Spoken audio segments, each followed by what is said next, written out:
నమస్కారం. ఇది సంగతికి స్వాగతం. రాష్ట్రంలో గత 2 ఏళ్లుగా తీవ్ర కరవు పరిస్థితులు. కేంద్రం నుంచి అందుతున్న సాయం అంతంత మాత్రం. ఇలాంటి పరిస్థితుల్లోనూ సవాళ్లలో అవకాశాలు వెతుక్కుంటూ నిర్దిష్ట ప్రణాళికలతో ప్రభుత్వం అడుగులు వేస్తూ కరవును జయించే చర్యలు చేపట్టింది రాష్ట్ర ప్రభుత్వం. సంక్షోభాన్ని ఎలా తరమాలో మేధోమథనం చేపట్టింది. ఇప్పుడు అవే కరవు పరిస్థితులు తెలుసుకునేందుకు ప్రధాని మోదీ నిర్వహించిన భేటీలో కరవు నివారణకు చేపట్టిన చర్యలు వివరించారు ముఖ్యమంత్రి చంద్రబాబు. రాష్ట్రాన్ని కరువు రహితంగా తయారు చేసే అంశంపై ఎలా ప్రణాళికాబద్ధంగా అడుగులు వేసింది సవివరంగా తెలిపారు. కరువును ఎదుర్కొనేందుకు ఆధునిక సాంకేతిక పరిజ్ఞానం వినియోగించుకుంటామన్న ఆయన భవిష్యత్తులో నీటి ఎద్దడి తలెత్తకుండా ప్రణాళిక సిద్ధం చేసినట్టు తెలిపారు. భవిష్యత్తులో కరువును మరింత సమర్థంగా ఎదుర్కొనేందుకు ఈ సమావేశం దోహదం చేస్తుందంటూ రాష్ట్ర నమూనా దేశంలో మిగిలిన వారందరికీ ఆదర్శం కావాలని ఆకాంక్షించారు.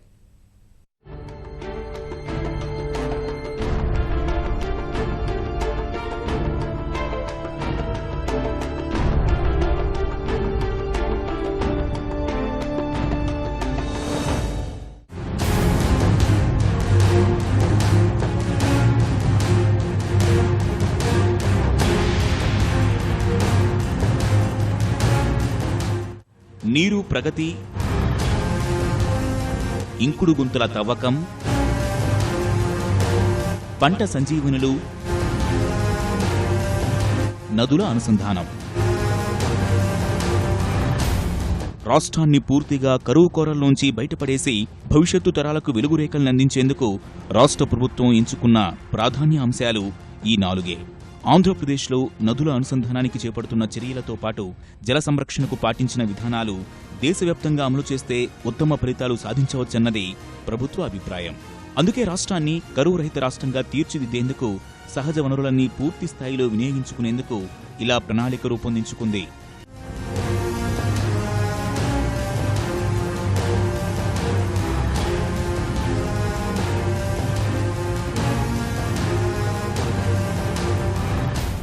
ప్రధానంగా నదుల అనుసంధానంపై ప్రత్యేక దృష్టి సారించిన రాష్ట్ర ప్రభుత్వం ఆ దిశగా ఎన్నో పథకాలకు శ్రీకారం చుట్టింది. ఇప్పటికే పట్టిసీమ ద్వారా గోదావరి, కృష్ణమ్మలను కలిపి ఫలితాలు పొందారు.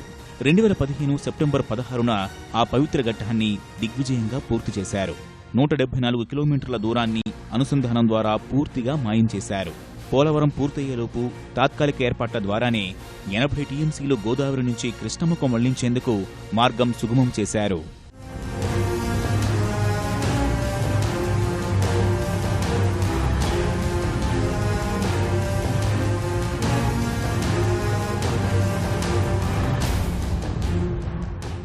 భవిష్యత్తులో పోలవరం ద్వారా 188 టీఎంసీలు, శ్రీశైలం పెన్నా ద్వారా 82 టీఎంసీలు, నాగార్జునసాగర్, సోమశిల ద్వారా 502 టీఎంసీలు ఉపయోగించుకోవాలన్నది రాష్ట్ర లక్ష్యం.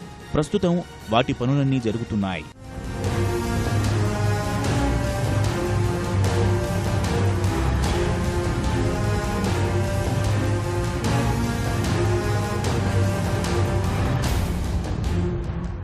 ఇచ్చంపల్లి, నాగార్జునసాగర్ ద్వారా 580, ఇచ్చంపల్లి, పులిచింతల ద్వారా 154, ఆల్మట్టి, పెన్నా ద్వారా 70 టీఎంసీలు ఉపయోగించుకోవాలన్న ప్రతిపాదన ఉంది.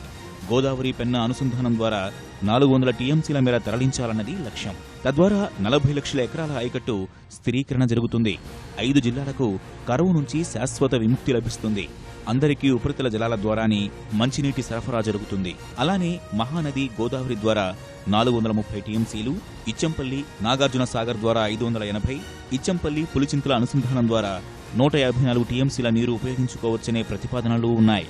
ఇదే తరహా ప్రయోగాలను జాతీయ స్థాయిలోనూ చేయవచ్చన్నది రాష్ట్ర ప్రభుత్వం ప్రతిపాదన. దీంతో పట్టిసీమ అనుసంధానం వల్ల చాలా వరకు ఉపయోగపడుతుంది. ఈ సక్సెస్ చూసిన తర్వాత కృష్ణా నుంచి ఈ సంవత్సరం పెన్నాకు కూడా లింక్ పెడుతున్నాం. ఏదైతే కృష్ణా నుంచి, విజయవాడ నుంచి మళ్ళీ గోదావరి నీళ్లు సోమశిలకు తీసుకెళ్తాం. అక్కడి నుంచి కందలేరుకి వెళ్తుంది. సోమశిల బ్యాక్ సైడ్ రాజంపేట నుంచి ఆ నీళ్లు లిఫ్ట్ చేస్తే మళ్ళీ అక్కడ కడప, అనంతపూర్, చిత్తూరు నీళ్లు వచ్చే పరిస్థితి వస్తుంది. దీనికి కూడా ప్రాధాన్యత ఇస్తున్నాం. దాని తర్వాత అవసరమైన సర్ప్లస్ వాటర్ ఉంటే పెన్నాకు కూడా వెళ్తుంది, పాలేరుకి వెళ్తుంది. పెన్నాకు వచ్చిన తర్వాత పెన్నా నుంచి పాలేరుకి వెళ్తుంది, పాలేరుని తమిళనాడు కూడా పోతుంది. దేశంలో నదుల అనుసంధానం జరిగితే ఆ నదుల అనుసంధానంలో ఇది ఒక భాగంగా తయారయ్యే పరిస్థితి వస్తుంది. దాన్ని కూడా వర్కౌట్ చేస్తున్నాం. చెరువుల పూడికతీతని తీసుకుంటే ఈ కార్యక్రమం వల్ల 14,958 చెరువులు ప్రస్తుతం అభివృద్ధి దశలో ఉన్నాయి. తద్వారా 18 టీఎంసీల అదనపు నీటి నిల్వ సామర్థ్యం కల్పించగలిగారు. వచ్చే ఏడాది అదనపు నీటి నిల్వ సామర్థ్యాన్ని 25 టీఎంసీలకు పెంచాలని లక్ష్యంగా పెట్టుకున్నారు. ప్రస్తుతం రాష్ట్ర వ్యాప్తంగా 1.58 లక్షల పంట కుంటల నిర్మాణం కొనసాగుతోంది. ఇందుకోసం 796 ఆయకట్టు ప్రాంతంలో 1254 ఫిజియోమీటర్లు ఏర్పాటు చేశారు. నీరు చుట్టూ కార్యక్రమం వల్ల కరువు పీడిత రాయలసీమ ప్రాంతంలో భూగర్భ జలాలు గుర్తించదగ్గ స్థాయిలో పెరిగినట్లు తెలుస్తోంది. ప్రస్తుతం రాష్ట్ర వ్యాప్తంగా 100 టీఎంసీల అదనపు నీరు అందుబాటులోకి వచ్చింది. 1.14 మీటర్ల మేర భూగర్భ జలాలు పెరిగాయి. ఒక్క చిత్తూరు జిల్లాలోనే 20 మీటర్ల మేర నికర పెరుగుదల కనిపించింది. ఇవాళ ఎక్కడ వీలుంటే అక్కడ నీరు చెట్టు కార్యక్రమం కింద, ఏ నీరు ప్రగతి కార్యక్రమం కింద ఏ విధంగా అయితే పంట సంజీవని కింద మరి పొలాల్లో కుంటలు తవ్వుతున్నాం, అదేవిధంగా ఇంకుడు గుంతలో మరి పెద్ద ఎత్తున ప్రజల్లో చైతన్యం తీసుకొచ్చి ఇళ్లలో కుంటలు తవ్విస్తున్నాం. అట్లాగే రాష్ట్ర ప్రభుత్వం బాధ్యత తీసుకొని నదుల అనుసంధానాన్ని బాధ్యత తీసుకుంది.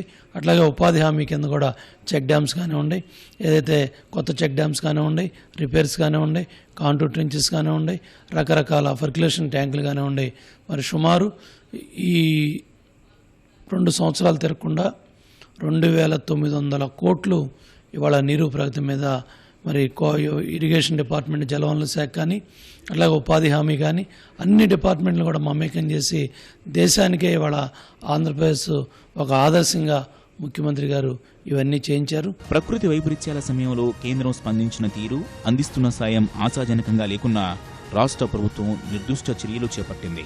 2015లో సంభవించిన తుపానుల వల్ల రాష్ట్రానికి 5,123 కోట్ల రూపాయల నష్టం జరిగింది. రాష్ట్రంలోని కోస్తా తీర జిల్లాలన్నీ ఏటా తుపానుల బారిన పడుతుంటే రాయలసీమ జిల్లాలు కరువు ప్రభావానికి లోనవుతున్నాయి. ఈ వ్యవసాయ సంక్షోభాన్ని ఎదుర్కోవటానికి ప్రభుత్వం 4,000 కోట్ల రూపాయలు ఖర్చు పెట్టింది. ఉపాధి హామీ కింద పని దినాలు 150 రోజులకు పెంచింది. అందువల్ల 6.37 లక్షల కుటుంబాలు 1,102 కోట్ల రూపాయల మేర ప్రయోజనం పొందాయి. పంట నష్టపోయిన 8.4 లక్షల రైతులకు 737 కోట్ల రూపాయల మేర ఇన్పుట్ సబ్సిడీ పంపిణీ చేశారు. రాష్ట్రంలో ఆస్తుల సృష్టి, గ్రామీణ ఉపాధి హామీ చట్టం కింద 4,380 కోట్ల రూపాయల వ్యయమైంది. 1,653.24 లక్షల వ్యక్తిగత పనిదినాలు కల్పించారు. వీటిలో 5,000 కిలోమీటర్ల సీసీ రోడ్లు, 5.07 లక్షల మేర వ్యక్తిగత మరుగుదొడ్లు, 7,000 అంగన్వాడీ భవనాల నిర్మాణం చేపట్టారు. ఇవన్నీ కేంద్రం ఇచ్చినటువంటి నిధులు ఎంత, రాష్ట్ర ప్రభుత్వం మ్యాచింగ్తో కలిపి ఎంత ఖర్చు పెట్టారు, ఇంకా ఏదైనా మిగిలిపోయినవి ఉంటే మార్చి 28 నుంచి ఏప్రిల్ 2 లోపల వచ్చినటువంటి నిధులు ఈ సంవత్సరం రీవాలిడేషన్ తీసుకొని కూడా ఈ ప్రోగ్రామ్స్ అన్నీ టేకప్ చేస్తూ ఉన్నాము. కనుక ఇవన్నీ కూడా మేజర్ డ్రౌట్ అంటే రైతుకు సంబంధించినటువంటి అంశాలే కాబట్టి వీటన్నిటిని అధిగమించడానికి డైరీ డెవలప్మెంట్ను కూడా ఏ విధంగా చేయాలి, 6వ రాష్ట్రంగా ఉన్నాం, దేశంలో 6వ స్థానంలో ఉన్నాం. కరువు నివారణకు సంబంధించి ప్రాథమిక రంగ మిషన్ను ప్రాధాన్యాంశంగా తీసుకుని ఆంధ్రప్రదేశ్ ప్రభుత్వం రాష్ట్రంలో స్వల్ప, మధ్యకాలిక, దీర్ఘకాలిక చర్యలు చేపట్టింది. ఈ మిషన్ ద్వారా వ్యవసాయ రంగంలో 8.4% వృద్ధి సాధించింది. 2015-16లో 16 లక్షల మంది రైతులకు భూసార పరీక్షల కార్డులు జారీ చేయగా ఈ ఏడాది ఈ సంఖ్యను 30 లక్షలకు పెంచాలని లక్ష్యంగా పెట్టుకున్నారు. 2015లో 7.5 లక్షల హెక్టార్లలో భూసార లోపాలను సరిదిద్దారు. ఈ ఏడాది 90 కోట్ల రూపాయలతో 15 లక్షల హెక్టార్లలో ఈ కార్యక్రమాన్ని చేపట్టనున్నారు. ఈ కార్యక్రమం వల్ల రాష్ట్రంలో పంటల దిగుబడి 23% నుంచి 40% వరకు పెరిగినట్టు తెలుస్తోంది. ఫలితంగా 1,100 కోట్ల రూపాయల మేర రైతులకు అదనపు ఆదాయం లభించింది. వచ్చే ఏడాది దీనిని 2,000 కోట్లకు పెంచాలని లక్ష్యంగా పెట్టుకున్నారు. రైతులకు తగిన మార్కెట్ కల్పించడానికి వ్యవసాయ ఉత్పత్తి సంఘాలను ఏర్పాటు చేస్తున్నారు. వీటి ద్వారా 25 రకాల ఉత్పత్తులను జాతీయ, అంతర్జాతీయ మార్కెట్లతో అనుసంధానించనున్నారు. 6.93 లక్షల హెక్టార్లలో సూక్ష్మ సేద్యం చేపట్టి దేశంలో 2వ స్థానంలో నిలిచింది రాష్ట్రం. వచ్చే 2 ఏళ్లలో మరో 5 లక్షల హెక్టార్లను దీని పరిధిలోకి తీసుకురానున్నారు. వర్షాభావ పరిస్థితుల్లో 10 లక్షల హెక్టార్లకు తడి అందించేందుకు జలఫిరంగుల్ని ఉపయోగించాలని నిర్ణయించింది రాష్ట్ర ప్రభుత్వం. వ్యవసాయ యాంత్రీకరణపైన పూర్తి స్థాయిలో దృష్టి సారించారు. 2016-17లో అందుకోసం 270 కోట్ల రూపాయల బడ్జెట్ కేటాయించారు. జపాన్కు చెందిన సుమిటోయో కుబోటో ద్వారా పీపీపీ పద్ధతిలో వరి నాట్ల యంత్రం తీసుకొచ్చారు. వచ్చే 2 ఏళ్లలో మరో 5 లక్షల హెక్టార్లను ఆ పరిధిలోకి తీసుకురానున్నారు. వర్షాభావ పరిస్థితుల్లో 10 లక్షల హెక్టార్లకు తడి అందించేందుకు జలఫిరంగుల్ని ఉపయోగించనుంది ప్రభుత్వం. వ్యవసాయ యాంత్రీకరణపైన పూర్తి స్థాయిలో దృష్టి సారించిన ప్రభుత్వం అందుకోసం 270 కోట్ల రూపాయల బడ్జెట్ కేటాయించింది. 2020-21 నాటికి వ్యవసాయ రంగం ద్వారా 80,000 కోట్ల రూపాయల స్థూల ఉత్పత్తి సాధించాలని లక్ష్యంగా పెట్టుకున్నారు. పాల ఉత్పత్తిలో దేశంలో 6వ స్థానంలో ఉన్న రాష్ట్రాన్ని వచ్చే 5 ఏళ్లలో 3వ స్థానానికి తీసుకురావాలన్నది ప్రభుత్వ లక్ష్యంగా ఉంది. అదేవిధంగా ఇవన్నీ అదే పౌల్ట్రీ, మీటు, ఈ విధంగా ఏవన్నీ గ్రోత్ను ఏ విధంగా తీసుకురావాలి, కరువును అధిగమించడానికి కేంద్ర రాష్ట్ర ప్రభుత్వాలు ఖర్చు పెడుతున్నటువంటి ఫండ్స్ అన్నిటినీ కూడా ఒక ప్రెజెంటేషన్ రూపంలో తయారు చేశారు. భూగర్భ జలాలు పెంచడంలో రాష్ట్ర ప్రభుత్వం గణనీయ విజయం సాధించిందనే చెప్పాలి. వీటి వల్ల వ్యవసాయానికి వినియోగించే విద్యుత్లో 2,000 కోట్ల రూపాయల విలువైన విద్యుత్ ఆదా చేసినట్లయింది. రాష్ట్రంలో కరువు పరిస్థితులు నెలకొన్న నీటి నిర్వహణ చర్యలతో వ్యవసాయ అనుబంధ రంగాల వృద్ధి రేటులో ముందుకు రాగలిగింది. తక్కువ నీటి వినియోగంతో ఎక్కువ దిగుబడి సాధించగలిగింది.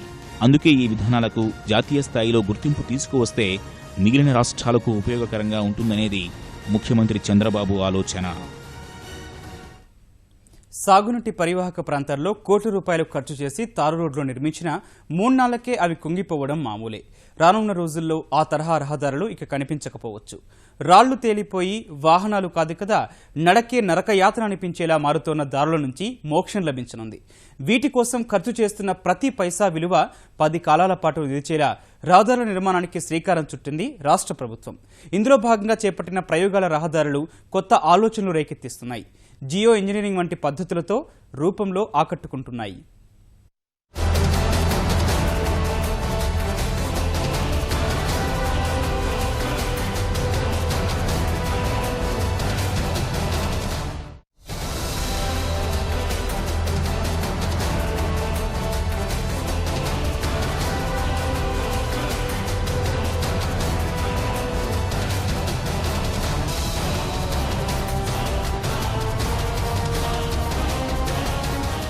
కృష్ణా, గోదావరి నదీ పరివాహక ప్రాంతాల్లో ఎంతో నాణ్యమైన రహదారులు నిర్మించినా వాటి జీవితకాలం తక్కువగా ఉంటోంది. నిర్మించిన కొద్ది రోజులకే దెబ్బతింటున్నాయి. తరచూ మరమ్మత్తు పనులు చేయాల్సిన పరిస్థితులు ఉత్పన్నమవుతున్నాయి. ఆధునిక పరిజ్ఞానంతో తారు రోడ్లను దృఢంగా ఎక్కువ కాలం నిలిచేలా నిర్మాణాలు చేయిస్తున్నా ఫలితం కనిపించడం లేదు. పంట కాలువలకు సమీపంలోని రోడ్లు నీటి ప్రవాహం దగ్గరలో ఉండడంతో చుట్టుపక్కల మట్టి వదులై రోడ్లు కుంగిపోవడం సాధారణంగా మారుతోంది. వాహనదారులకు తిన్ననైన ప్రయాణం కనాకష్టంగా ఉంటోంది. చాలా ఏళ్లుగా ఈ తరహా ఇబ్బందులు నదీ పరివాహక ప్రాంతాల ప్రజలకు నిత్య అనుభవంగానే ఉంటోంది.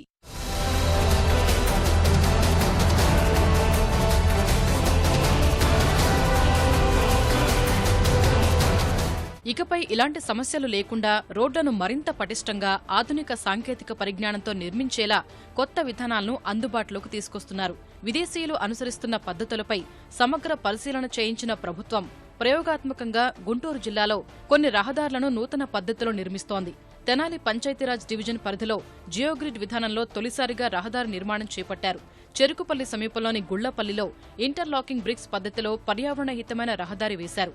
కూచిపూడి, పిట్టుపాలెం రోడ్డులో సుమారు 300 మీటర్లు జియో టెక్స్టైల్స్ పద్ధతిన రోడ్డు నిర్మించారు. బాపట్ల మండలం బోలాయిపాలెంలోనూ 1.5 మీటర్లు సిమెంట్ స్టెబిలైజేషన్ పద్ధతిన నిర్మాణం చేపట్టారు.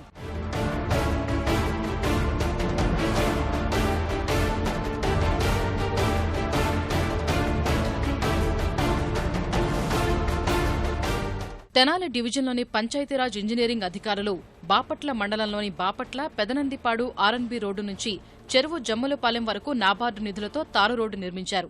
ఇది వేసిన కొన్ని రోజులకే అడుగున మట్టి పైకి చేరి రూపురేఖలు కోల్పోయింది.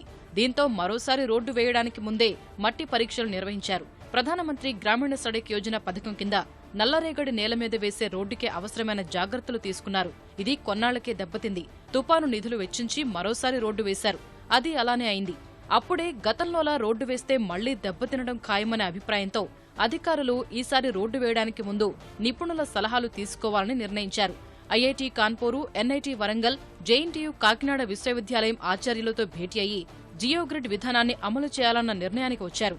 ఈ విధంగా రోడ్డు నిర్మించడం రాష్ట్రంలోనే ఇదే ప్రథమం. రోడ్డు నిర్మాణంలో ఉత్పన్నమైన సమస్యల్ని అధిగమించడానికి ఇంజనీరింగ్ అధికారులు చేసిన ఈ ప్రయత్నం మరో కొత్త ప్రయోగానికి తెరతీసింది. దీని పేరు సెల్ ఫిల్డ్ కాంక్రీట్ అని పిలుస్తారు. దాంట్లో గళ్ళుగా తయారు చేసి ఉన్నాయి. వాటిల్లో కాంక్రీట్ నింపినట్టయితే ప్రతి చిన్నది కూడా ఒక 15 సెంటీమీటర్లు బై 15 సెంటీమీటర్లు బై 8 సెంటీమీటర్లు ఉన్నటువంటి బ్లాక్గా తయారవుతుంది అనమాట. కాంక్రీట్ బ్లాక్ ఎంత చిన్నదైతే అంత థిక్నెస్ కూడా తగ్గించుకోవచ్చు మనం. వీటి వల్ల ఎక్కువ కన్సంప్షన్ ఆఫ్ వాటర్ కూడా ఉండదు. అంటే నీళ్ళ సదుపాయం లేనటువంటి చోట్ల కూడా వీటిని సులువుగా వేసుకోవచ్చు. చాలా చోట్ల మనకి ఈ రోడ్డు వేస్తున్నప్పుడు డైవర్షన్స్ అనేవి చేయాల్సి వస్తూ ఉంటుంది. వీటిలో సేమ్ డే మనము ప్రయాణం చేసుకోవచ్చు కూడా. జియోగ్రిడ్ అనేది జర్మనీ నుంచి తెప్పించాము. ఇది ఇంచుమించు 30 లక్షల రూపాయలు ఖర్చు అవుతుంది దీనికి. దీనివల్ల పర్పస్ ఏంటంటే మెయిన్గా లోడు యూనిఫామ్గా డిస్ట్రిబ్యూట్ అవుతుంది. తర్వాత టెన్సైల్ స్ట్రెంగ్త్ స్ట్రెయిన్ కానీ కంప్రెసివ్ స్ట్రెయిన్ కానీ రెసిస్ట్ చేస్తుంది. లేటరల్గా ఉండే సాయిల్ని కన్ఫైన్ చేస్తుంది. అందువల్ల ఇది మామూలుగా ఎక్కువ కాలం మన్నుతుంది అనేది మా ఉద్దేశము. జియో టెక్స్టైల్స్లో 2-3 రకాలు ఉన్నాయి. ఏంటి మన షర్ట్ క్లాత్ లాగానే ఉంటుంది, దాన్ని జియో టెక్స్టైల్ అంటారు. లేదా గ్రిడ్స్ అంటారు. గ్రిడ్స్ అంటే కొన్ని హోల్స్ ఎక్కువ ఉంటాయి, స్ట్రిప్స్ లాగా ఉంటుంది. మన నవారు పట్టి మంచం ఎలా ఉంటుందో అలా ఉంటుంది అనమాట. అలాంటి వాటిని కనుక ఈ బ్లాక్ కాటన్ సాయిల్ ఎక్కడైతే ఉందో వాటి మీద కనుక పరిచి, ఏదో మన మంచం మీద దుప్పటి పరిచినట్టుగా ఈ క్లాత్ని కనుక పరిచి దాని మీద మన వెట్ మిక్స్ మెక్కడం కానీ WBM రోడ్డు కానీ కనుక వేస్తే దీని లైఫ్ పెరుగుతుంది. ఏదైనా కొత్త టెక్నాలజీ అనేది ఒకసారి ఏదైనా ఫెయిల్యూర్ అయితే కానీ మనకి భవిష్యత్తులో రీసెర్చ్ అండ్ డెవలప్మెంట్ జరగదు, పరిశోధన జరగదు. ముఖ్యంగా పరిశోధన చేయాలంటే రకరకాల అనుభవాలకి తోడు ప్రొఫెసర్స్ లాంటి వాళ్ళు, ఇన్స్టిట్యూషన్స్ వాళ్ళు గైడెన్స్ ఉండాలి. తర్వాత మనకి ఏ రకంగా మనం తప్పుపోతున్నాం అనేది మనకు కూడా తెలియాలి. సో ఎప్పుడు మనం అంతా ఒకసారి సక్సెస్ అయిందనుకోండి, మళ్ళీ రెండవసారి ఆలోచిస్తాం మరి నెక్స్ట్ ఉన్న అవరోధాలు ఏంటి, దాన్ని ఎలా అధిగమించాలి అనే దాని మీద ఇప్పుడు చిన్న చిన్న ప్యాచెస్లో మనం ప్రాక్టీస్గా చేసినట్టుంటే విస్తారంగా వేరే వేరే జిల్లాల్లో కూడా మనం వీటిని విపులంగా రోడ్లు వేయడానికి వీలుగా ఉంటుంది. డిఫరెంట్ టెక్నాలజీస్ ఉన్నాయి. కోల్డ్ మిక్స్ టెక్నాలజీ, ఇప్పుడు మనం బిటుమను తారు వేడి చేస్తున్నందువల్ల పొల్యూషన్ అంతా వస్తుంది. అవేమీ లేకుండా చల్లటిదే మన రూమ్ టెంపరేచర్ ఇప్పుడు ఎట్లా ఉందో అట్లాగే కలుపుకొని ఎమల్షన్ తోటి సేమ్ మనం ఎప్పుడైతే PMC వేస్తున్నామో అట్లాగే దాని మీద బిటుమనస్ రోడ్డు కూడా వేసుకోవచ్చు, తారు రోడ్డు కూడా వేసుకోవచ్చు. అది కూడా పాపులర్ చేస్తున్నాం. ఎందుకంటే భూమి మీద కార్బన్ ఫుట్ ప్రింట్స్ అని చెప్పేసి మీరు అందరూ ఇప్పుడు వింటూనే ఉన్నారు. ఈ పొల్యూషన్ లేకుండా చూడటానికి ఇది ఒక పద్ధతి. జియోగ్రిడ్ విధానంలో రోడ్డు నిర్మాణానికి అవసరమైన 100 మీటర్ల పొడవు షీట్లను జర్మనీ నుంచి దిగుమతి చేసుకున్నారు. తారు రోడ్డు వేయడానికి ముందుగా నల్లరేగడి నేలపై సన్న కంకర వేసి రోలర్తో చదును చేసిన తర్వాత షీట్లు వేశారు. ఇలా సుమారు 2.4 కిలోమీటర్ల మేర ప్రతి 100 మీటర్లకు 1 చొప్పున జియోగ్రిడ్ షీట్లు పరిచారు. దీనిపై 4 అంగుళాల వైట్ మిక్స్ వేసి రోలర్తో చదును చేశారు. దానిపై తార్ రోడ్డు నిర్మాణం చేశారు.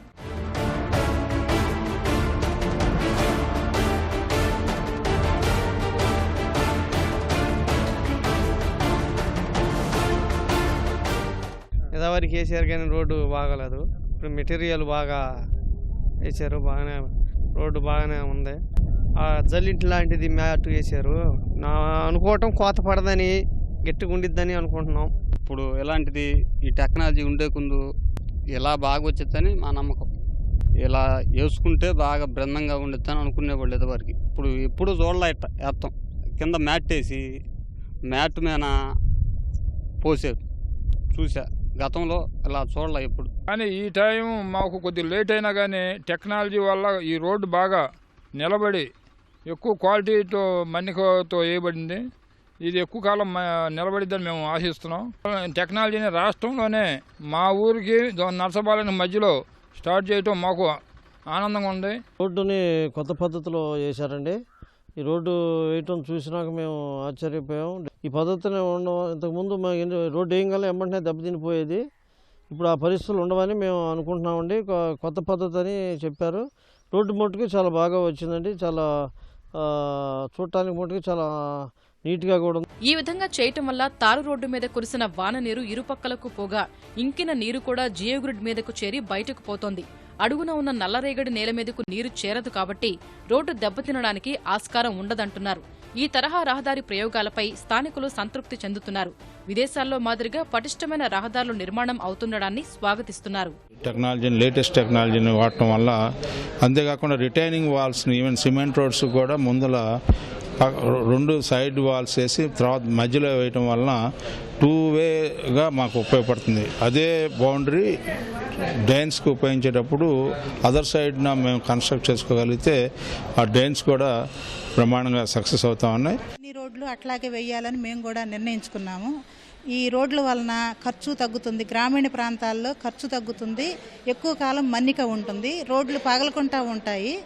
ఈ రోడ్లు అడుగున నల్లమట్టి ఉండటం మూలాన మామూలు సిమెంట్ రోడ్లు తొందరగా పగిలిపోతున్నాయి. ఈ రోడ్లు అయితే పగలటం లేదు. ప్రస్తుతం ₹1 కోటి ఖర్చుతో తెనాలి పంచాయతీరాజ్ డివిజన్లో జియోగ్రిడ్ రోడ్లు నిర్మిస్తున్నారు. ఈ ప్రయోగం ఫలితాలను విశ్లేషించి తరచూ దెబ్బతినే ఆర్ఎన్బి ప్రధాన రహదారులకు విస్తరింపచేయాలని ప్రభుత్వం భావిస్తోంది. వానాకాలానికి ముందు ఎక్కడ ఎలాంటి తారు రోడ్డు నిర్మాణం జరిగినా ఎక్కువ కాలం నిలిచిన ఉదంతాలు లేనేలేవు. విదేశాల్లో కుండపోత వర్షం కురిసినా చుక్క నీరు కూడా రోడ్డుపై నిలవకుండా పక్కకు జారిపోతుంది. రోడ్డుపై నుంచి ఇంకిపోయిన నీటి వల్ల కూడా రహదారికి ఎలాంటి ప్రమాదం ఉండదు. ఆ తరహా సాంకేతికతతో మన రాష్ట్రంలోనూ రోడ్డు నిర్మించాలనే ప్రభుత్వ ఆలోచనలు ఇప్పుడిప్పుడే కార్యరూపంలోకి వస్తుండడం శుభపరిణామం.